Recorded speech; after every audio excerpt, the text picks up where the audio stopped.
A Montana judge appeared to side with plaintiffs in hearing this week on whether the court should block the state's ban on TikTok on private devices.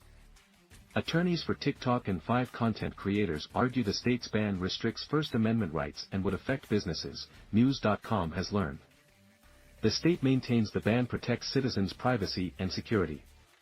Attorneys for TikTok and 5 Montana content creators were in court Thursday, October 12, to make their challenge before U.S. District Court Judge Donald Malloy.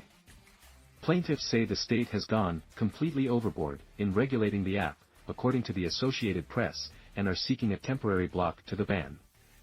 The Montana ban goes into effect for all state residents on January 1, 2024.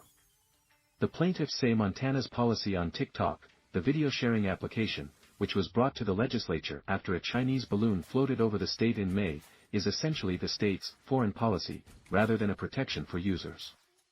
In May, Montana became the first U.S. state to ban TikTok for all residents, citing China's ability to collect Americans' personal data through the app, whose parent company, ByteDance, is based in Beijing.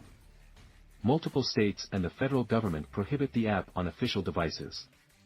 TikTok and its users have argued that the Montana law banning the app was passed based on unsubstantiated allegations. Ambika Kumar, an attorney for the plaintiffs, said during the hearing on Thursday, October 12, that the impending ban shuts down a forum of communication used by people to express themselves and make a living. The plaintiffs argue that the ban violates the First Amendment, the AP reports. The ban could also affect businesses that rely on the app. Our position is that the state has gone completely overboard, Kumar said, according to CNN. It's not even close as to whether they regulated too much, and that's underscored by the alternatives that they had that they appear not to have even considered.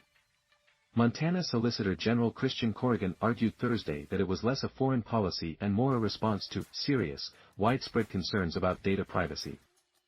The state doesn't need to form a blue ribbon commission to show that fire is dangerous or water is wet, Corrigan said, according to CNN.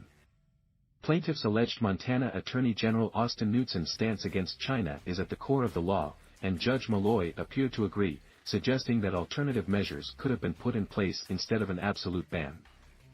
Federal Judge Donald Malloy pointed out that users consent to the company's data collection policies.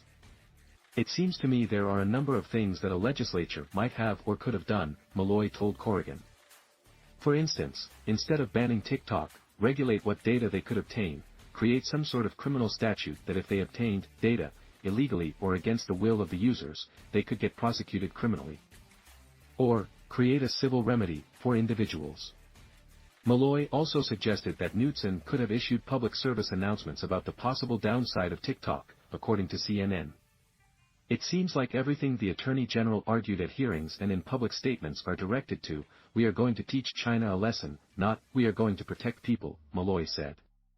Malloy said he plans to rule on the motion for a preliminary injunction as soon as possible.